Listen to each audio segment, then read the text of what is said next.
Bom dia, amado irmão, paz do Senhor. Estamos reunidos nessa manhã para meditar nas Escrituras Sagradas, no livro de Lamentações, esse livro que talvez seja um dos livros menos estudados nas Escrituras Sagradas e às vezes por isso muito negligenciado, mas um livro muito poderoso que tem muitas lições a nos conceder, revela muito da pessoa de Deus, do caráter de Deus, da ação de Deus, mas nos chama ao arrependimento. É um livro que podemos dizer que inicia o avivamento. O avivamento se inicia com quebrantamento, com arrependimento, com confissão, com convicção de pecados. Então é um livro que é o primeiro passo para o avivamento, para uma vida em Deus. É reconhecer a nossa culpabilidade, a nossa condição, a nossa queda, a nossa depravação.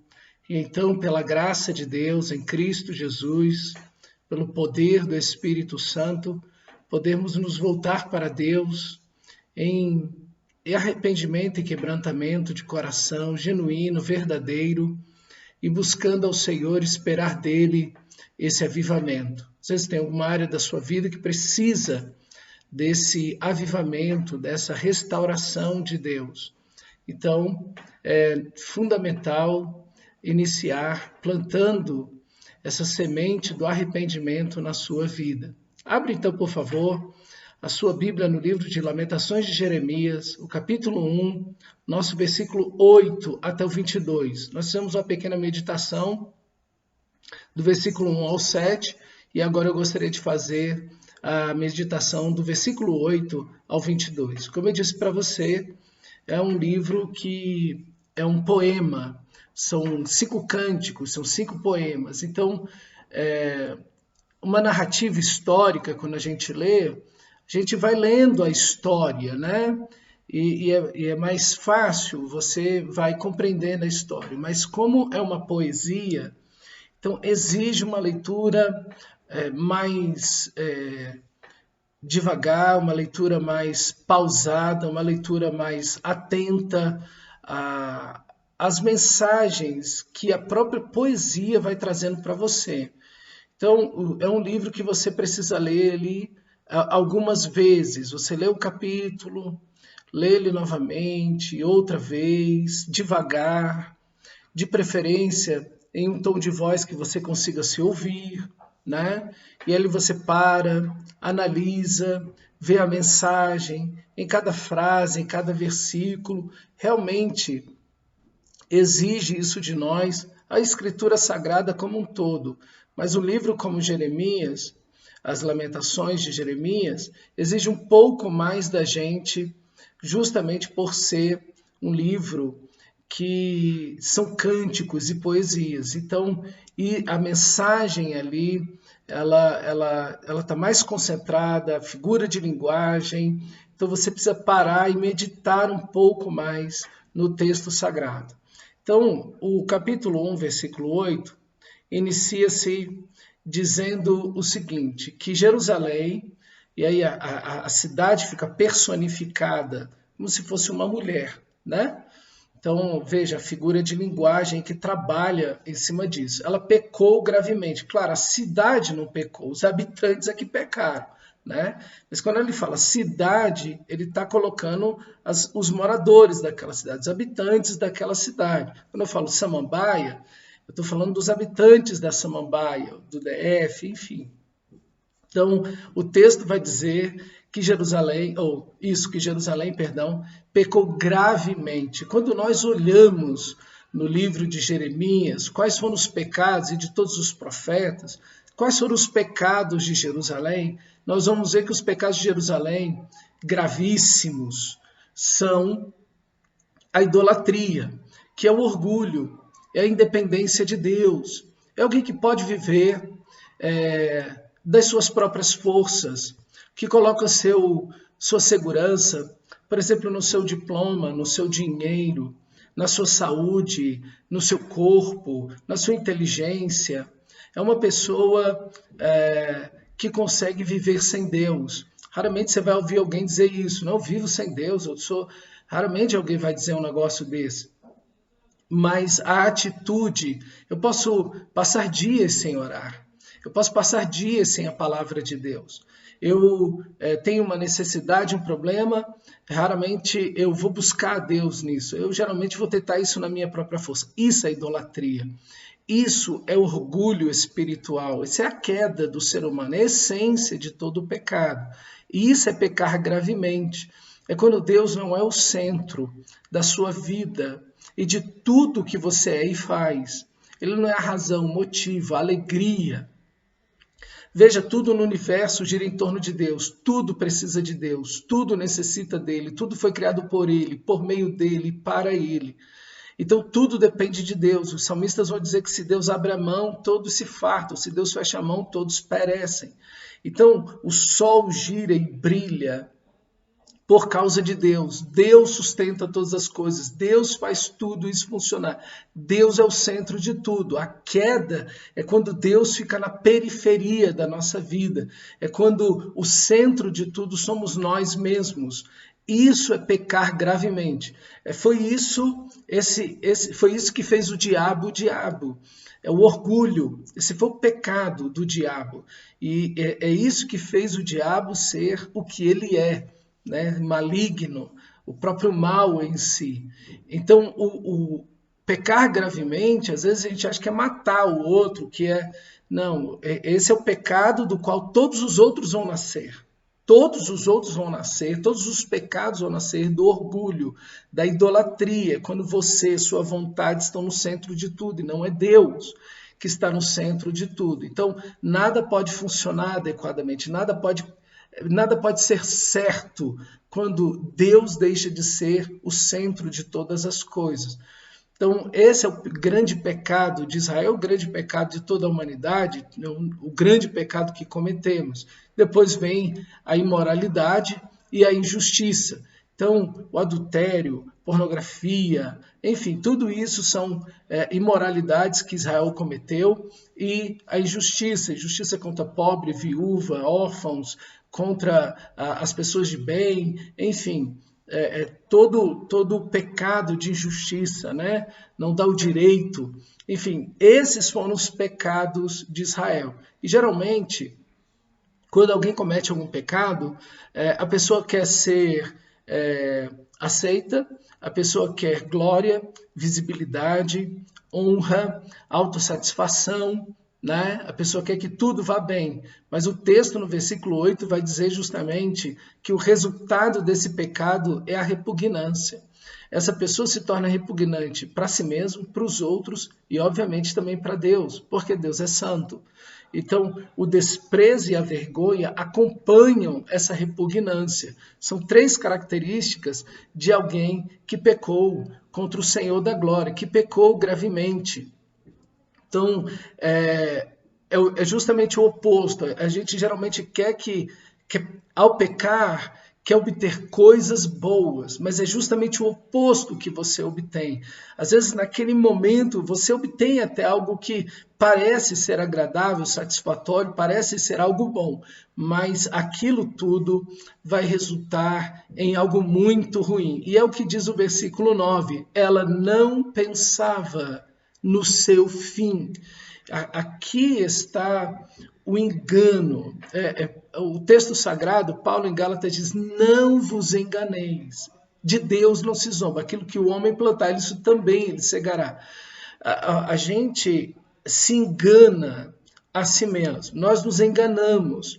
Nós mentimos para nós mesmos. O nosso coração mente para a gente. Não, eu vou fazer isso, ninguém vai descobrir. Não vou fazer isso, vai dar certo. Olha, eu vou agir dessa maneira e vai acontecer algo bom aqui.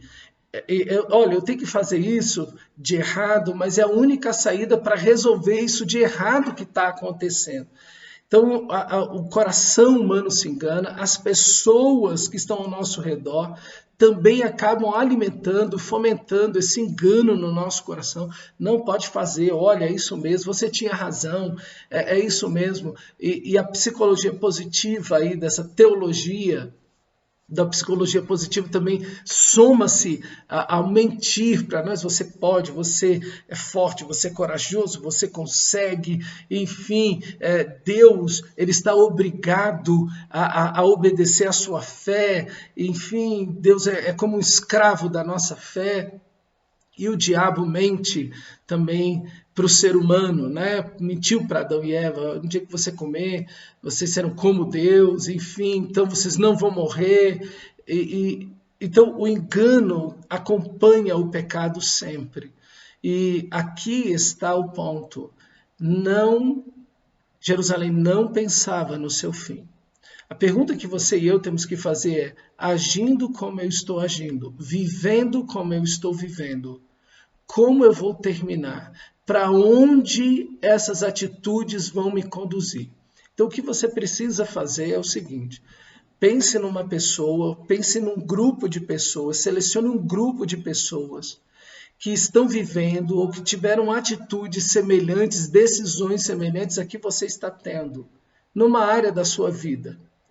E olhe para essas pessoas mais velhas que você, provavelmente, e veja o resultado na vida dessas pessoas. Provavelmente você vai terminar como elas. Isso é considerar, é pensar no seu fim. É quando você analisa aquilo que você está vivendo, você está pegando aquelas atitudes, aquelas decisões que você está tomando e está projetando aquilo para o futuro. Mas é muito difícil você ver isso na sua própria vida. Então pegue outras pessoas, às vezes até pessoas mais novas, mas que tiveram essa decisão ou tomaram esse caminho algum tempo atrás, e veja o resultado. Judá deveria olhar, Jerusalém deveria olhar, por exemplo, para a nação do Reino do Norte, Israel, deveria olhar para as outras nações que estavam ali ao seu redor, que já tinham ido para o cativeiro, que já tinham sido invadidas, que já tinham sido capturadas e destruídas. Como é que eles pensavam que, cometendo os mesmos pecados, isso não aconteceria igual a eles? Está vendo? O engano é esse. Não, olha, vai acontecer com todo mundo. Fulano de tal teve essas decisões e fez assim. Eu vou ter as mesmas decisões, mas eu sou mais inteligente. Eu vou conseguir agir melhor. Ou eu estudei, ou eu tenho dinheiro, ou eu não vou agir dessa maneira, eu não vou deixar que isso me vicie desse jeito. Eu vou usar isso, mas eu não vou me deixar envolver demais por essa situação. Eu não vou ser tão burro como o outro que caminhando pelo mesmo caminho, se deixou levar mais adiante. Então, a gente mente para a gente mesmo. Nós acabamos nos enganando. E quando você age assim, você não pensa no seu fim. Então, quando você abrir seus olhos, você vai estar no mesmo buraco, ou pior do que o outro. E o texto no versículo 9 vai dizer: e caiu de modo grandioso, espantoso. Foi um tombo terrível. E ninguém que pensa no seu futuro, ninguém que está olhando e vendo: olha, as minhas atitudes são essas. Alguém que não está analisando e pensando no seu fim, conta com uma grande queda. E quando a queda vem, realmente é grande. E o texto no versículo 9 ainda continua dizendo: olha, não tem ninguém que console. A derrota é grande, não há consolo. Os inimigos, como diz o versículo, prevalecem. O versículo 10 vai dizer que não há derrotas apenas naquelas áreas ali onde a pessoa caiu, mas a grande derrota é a derrota espiritual, vai dizer o versículo 10, onde há invasão, onde há destruição, onde há zombaria da fé do cristão. O cristão se torna objeto de zombaria das pessoas. As pessoas acabam zombando da fé dele, zombando da vida dele. Então, a maneira como você está se comportando como esposo ou como esposa, a maneira como você está criando seus filhos. Veja alguém que está criando os filhos da mesma maneira, que está tomando as mesmas decisões, que está permitindo os filhos agirem da mesma maneira, ou que está conduzindo a vida dos filhos da mesma maneira. Como esses filhos estão já de adultos, dessas outras pessoas que você conhece? É isso que você quer para os seus filhos? É isso que você quer para o seu casamento? É isso que você quer para a sua vida espiritual? É isso que você quer para a sua vida financeira? É isso que você quer para a sua vida profissional? Enfim, você precisa parar nesse momento e considerar e pensar no seu fim. Pensar em quais são os resultados de uma vida, como você está vivendo agora. E quanto mais tempo você está perpetuando, repetindo esse comportamento, pior vai ser e mais rápido vai chegar, então, o castigo sobre a sua vida, o resultado dos seus próprios pecados.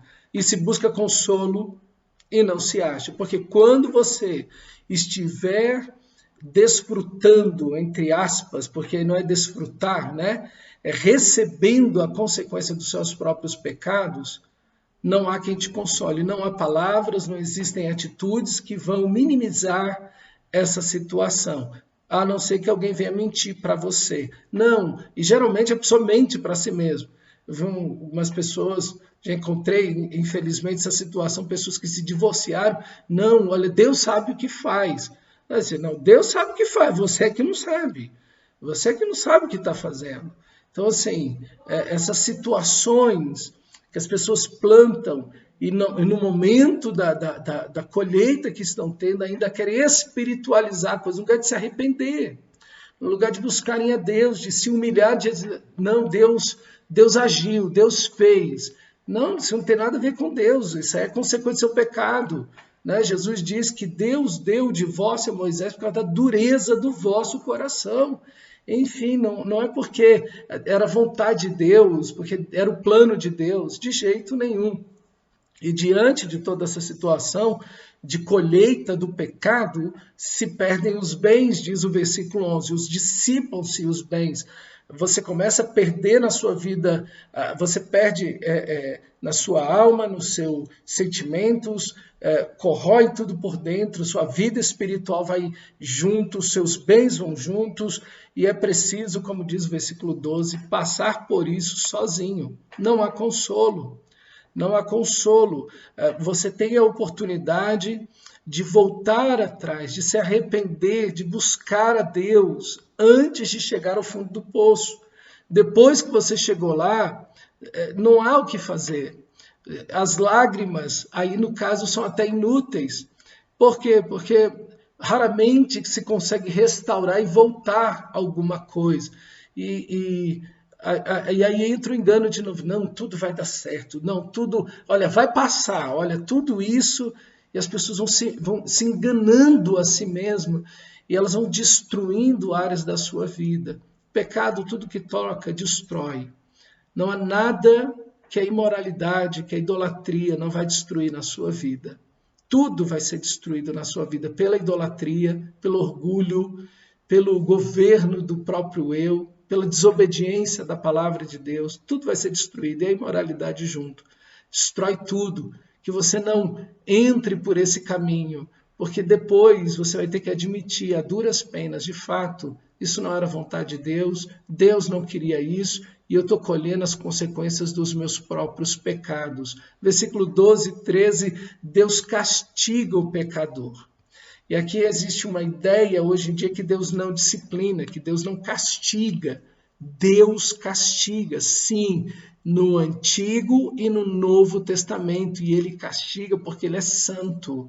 Deus não admite o pecado. Se o juiz se unir com o bandido, ele é mais bandido que o bandido. Deus não pode anuir-se ao pecado, Deus não pode concordar, Deus não pode abençoar o pecado. Esse é outro engano do nosso coração. Não, olha, eu tomei tal atitude, mas Deus vai abençoar a atitude errada que eu tomei. De jeito nenhum.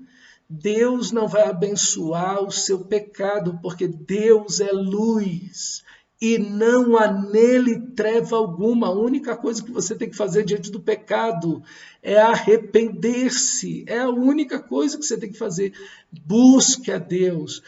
Peça misericórdia a Ele. Ele vai te perdoar, sim, diante do seu arrependimento em Cristo Jesus. mas você vai passar pelas consequências do pecado. Deus vai usar de misericórdia, mas não ache que Deus vai ali abençoar o seu pecado, a sua imoralidade, a sua mentira, o roubo, ou você agir mal com a sua família. Enfim, não, Deus vai abençoar isso aqui. Não, Deus não vai abençoar. Pecado é pecado. Deus é santo, santo, santo. Então não se engane. Jerusalém, aqui no texto, vai falar, isso aconteceu porque eu abandonei a palavra de Deus, isso aconteceu porque eu pequei contra o Senhor. Precisa haver admissão do pecado. Precisa se admitir o pecado diante de Deus para si mesmo, para as pessoas, para o próprio Deus em primeiro lugar. É necessário cair em si, como aquele filho que estava lá no chiqueiro, um dos filhos pródigos. Pequei contra o céu e diante de ti, eu não sou digno de ser chamado teu filho, me trata como um dos teus trabalhadores. Ele teve que admitir para si mesmo. Quantos trabalhadores do meu pai têm pão com fartura e eu aqui morro de fome? Levantar-me-ei, irei ter com meu pai. E não chegou para o pai e disse, sabe, pai, Deus permitiu isso acontecer na minha vida. Olha, Deus, foi bom ter acontecido isso comigo, eu ter ficado lá no chiqueiro, desperdiçado teus bens, vivido uma vida tomada no pecado. Foi até bom, porque agora eu aprendi. Não, querido, de jeito nenhum, de jeito nenhum. Você precisa de arrependimento, de verdade, de contrição, de lágrimas. Essa estrutura que nós temos social hoje, dessa ideia do positivismo, de que tudo que a pessoa faz é algo bom. Não, está errado. Precisa haver genuíno, verdadeiro arrependimento. Davi, quando confessa o pecado, ele não diz, sabe, se foi até bom cair em adultério, porque agora eu vi quanto é ruim isso. Não, de jeito nenhum. Não, Senhor, foi até bom cair em adultério, porque o filho, depois que nasceu com Batseba, foi Salomão, e aí então, não, de jeito nenhum, meu irmão. Nós precisamos de arrependimento genuíno, convicção de pecado, confissão de pecado para nós mesmos. Admitir, eu pequei, eu errei contra ti, contra o céu. Se não há esse arrependimento, se não há essa convicção, se não há essa confissão, você vai continuar tratando as pessoas do mesmo jeito, agindo do mesmo jeito, caminhando pelos mesmos caminhos. Você vai continuar sendo a mesma pessoa. Então, o que o texto de Lamentações nos chama é o mais profundo, intenso arrependimento. E nesse arrependimento, saber que Deus nos disciplina, Deus castiga sim, para que você entenda quão ruim é o pecado, para produzir também arrependimento no seu coração. O versículo 13, o pecado produz tormentos internos e externos. Ele começa a descrever a aflição, a angústia, o sucumbir da alma, a escravidão no versículo 14, o perder as forças diante do inimigo, diante do próprio pecado, dos vícios, sendo vencido pelo pecado, sendo vencido pelas consequências dele, sendo vencido pelo inimigo, os terrores internos, os tormentos internos da culpa, do medo, da angústia, da consequência do pecado. Existe uma ideia hoje desse positivismo que nós estamos vivendo, de que você não deve sentir culpa, você não deve se arrepender, viva a vida sem arrependimentos, olhe para trás, não se arrependa de nada, não sinta culpa pelo que você faz, pelo que você fala, afirme-se no que você é, ainda que você erre, bata no peito e assuma e diz, eu vou fazer de novo se eu tiver oportunidade. Então nós vivemos num tempo assim, mas esse não é o caminho do cristão, esse não é o caminho da palavra de Deus, porque O pecado traz sim tormentos, sofrimentos internos e externos. Você sucumbe sob a escravidão do pecado, dos vícios que o próprio pecado produz e também das consequências. Fica atado às consequências do pecado, sofrendo as consequências do próprio pecado. E o versículo 15 vai dizer que não apenas você, seus filhos, sua família, não existe pecado privado. Não existe pecado particular. O pecado cometido vai afetar você, vai afetar seu cônjuge, vai afetar seus filhos, vai afetar seus irmãos, vai afetar seus pais, vai afetar todas as áreas da sua vida, vai afetar seus relacionamentos, vai afetar o seu agora, vai afetar seu futuro. O pecado tem um poder destruidor terrível. E é isso que você precisa entender. O pecado é pior do que o inferno, vai dizer Charles Spurgeon. O pecado é pior do que o inferno, porque o inferno é a consequência do pecado. É um filho do pecado, o inferno. O pecado em si, ele é pior, ele é mais doloroso, ele é mais pernicioso, ele é mais maligno do que o próprio inferno. Então você precisa olhar para o pecado como pecado. E você só vai enxergar o pecado se você conhecer a Deus. Porque você só sabe que está em trevas se a luz brilhar na sua vida. Você só conhece o chiqueiro quando você olha para o amor do Pai. Se esse contraste aqui, diante da queda em que o ser humano se encontra, você nunca vai ver quão terrível é a imoralidade, o roubo, a mentira, o orgulho, a idolatria. Você nunca vai ver isso como de fato é, tão maligno, tão destruidor, como de fato é, a não ser que a glória de Deus, a luz de Deus, a vida de Deus brilhe sobre você. Então, tem um poder de destruição e de perpetuação o pecado. O versículo 16, não há consolo se está vivendo as consequências do pecado. O texto repete isso vez tras vez, já a segunda, terceira vez, que nesses versículos se repete a ideia de que não há consolo. Versículo 18 diz que todo sofrimento é explicado aqui. Por que todo esse sofrimento? Porque tudo isso aconteceu.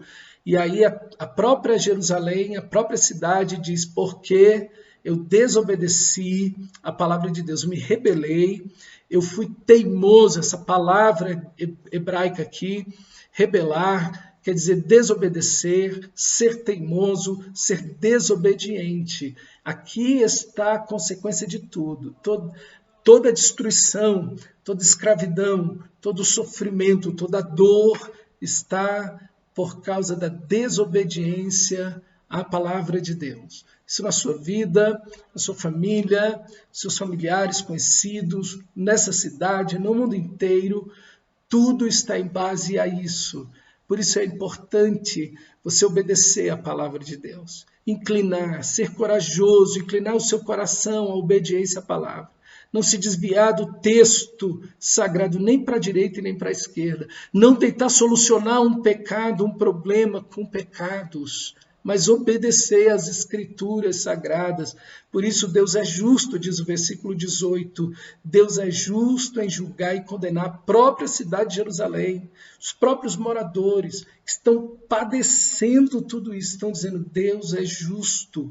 Deus é justo, Deus é santo, Deus é bom. Eu estou colhendo a consequência do meu próprio pecado. Interessante aqui a atitude de arrependimento. Quando você está arrependido, você não coloca a culpa em Deus, você não coloca a culpa nas pessoas, você coloca a culpa em si mesmo.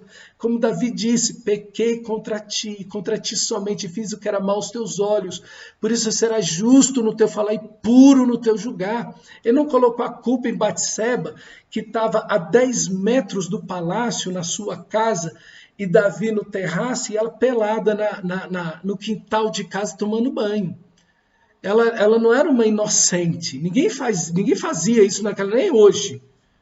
Então, assim, mas Davi não coloca a culpa em Batseba, ele coloca a culpa nele, a culpa é dele, mas ela me tentou, mas a culpa é minha. Quando a gente está arrependido, a gente justifica Deus, tu és inocente. O pecado aqui é meu e a consequência disso tudo é minha. Eu é que pequei. Não foi minha esposa, não foi meu esposo, não foram meus pais, meus irmãos, não foi a igreja, não foi o pastor, não foi a mulher do meu trabalho, o homem do meu trabalho. Fui eu, Senhor. Eu é que pequei. Ainda que as pessoas me tenham, não foi o diabo, foi eu. Veja, o texto não fala do diabo, o texto fala do pecado. O pecado é pior do que o diabo, querido, porque foi o pecado que fez Satanás o diabo que ele é. Então o pecado é pior. Então o texto nos chama ao arrependimento. O pecado produz, diz o versículo 20, uma alma angustiada, uma alma em ebulição, uma alma que não se aquieta, uma alma consumida. Essa palavra aqui ferver, a ideia de consumir, a ideia de algo que está borbulhando, uma inquietação, algo que está consumindo por dentro, um fogo de angústia, de medo, que toma a alma da pessoa e se está transtornado, diz o versículo 20. É o que o pecado produz, é a consequência do pecado, e é a hora do arrependimento. Versículo 22 termina dizendo: muitas rebeliões que eu cometi. A cidade de Jerusalém está confessando: eu cometi muitas rebeliões. Pechá, a palavra hebraica aí, transgressões, rebeliões. Eu ultrapassei os limites, eu fui além das fronteiras, eu fui além da tua palavra, eu rompi com todos os valores éticos e morais que eu deveria ter, e espirituais que eu deveria ter preservado. E conforme a psiquiatria diz, quando você rompe uma barreira moral, você não volta mais. Você não volta mais. Quem matou pode matar em outro momento. Quem adulterou pode adulterar em outro momento. Quem mentiu. Enfim, quando você rompe uma barreira moral, você pode voltar àquilo a qualquer momento. Deus pode te fazer voltar. Davi adulterou uma vez. Ele voltou. Deus o trouxe de volta. Restaurou sua alma, regenerou sua alma. É isso que você precisa. Voltar-se para Deus. Você rompeu com a ética, com os princípios morais, com os princípios espirituais. É necessário arrependimento profundo, intenso diante de Deus. Esse livro nos chama ao arrependimento. E diante desse rompimento, os gemidos, os suspiros de dor da alma que sangra, essa é a expressão no hebraico, literalmente aí, é um coração que sangra, é uma alma que suspira de dor. É o resultado do pecado. Volte-se para Deus, querido, volte-se para Deus. Analise a sua vida, considere o seu fim, veja para onde você está indo, em todas as áreas da sua vida. Coloque isso no papel, coloque isso diante de Deus. Arrependa-se. Deus ama você, deseja que você caminhe em santidade, que você caminhe em felicidade. Não há ninguém que quer mais do que Deus que você seja feliz. Mas essa felicidade está na santidade. A felicidade está na fidelidade a Deus. Você só vai ser fiel, você só vai ser feliz quando você for fiel a Deus, a sua palavra. Mantenha-se aí. Deus vai te abençoar e te proteger. E se você pecou, há perdão para o seu pecado. Há perdão, aproxime-se de Deus. Contrito, quebrantado, abra seu coração. Não corra dele, corra para ele. Não importa a gravidade do seu pecado, não importa o que você fez, corra para Deus. Sua misericórdia, seu amor, sua cruz, a graça de Deus, o sangue de Jesus, perdoa qualquer pecado. É maior, onde abundou o pecado, superabundou a graça. Corra para ele, confesse o seu pecado, peça misericórdia e você encontrará de Deus perdão, amor, graça. Volte para os braços do Pai, como aquele filho pródigo que voltou do chiqueiro, uma vida destruída, quebrado, arrebentado. Foi beijado, abraçado, liberto da escravidão e passou pelo sangue da aliança e permaneceu para sempre junto ao Pai. Que Deus te abençoe, te fortaleça, na graça de Cristo Jesus, o nosso Senhor.